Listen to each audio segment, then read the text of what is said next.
Hello everyone. Today I will tell you about my homemade medicine precautions and how to use this medicine. So let's start. This homemade medicine is for wet and dry cough. You can take this remedy at any time, but it will be better if you take it at night before sleeping. After taking this medicine, do not consume any cold or sour things. If you are coughing a lot, you can take it thrice. After taking this, your cough will start reducing within 10 minutes. And if you have a chronic cough, then use it for 3 to 7 days. You will get a lot of relief from cough.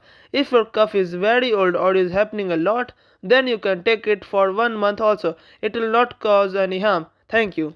Disclaimer: this remedy should not be given to children below 8 years of age. Children from 8 to 10 years of age should be given 1 by 4th teaspoon, and children from 10 to 16 years of age should be given 1 by 2 teaspoon, and children above the age of 16 should be given 1 teaspoon. Thank you.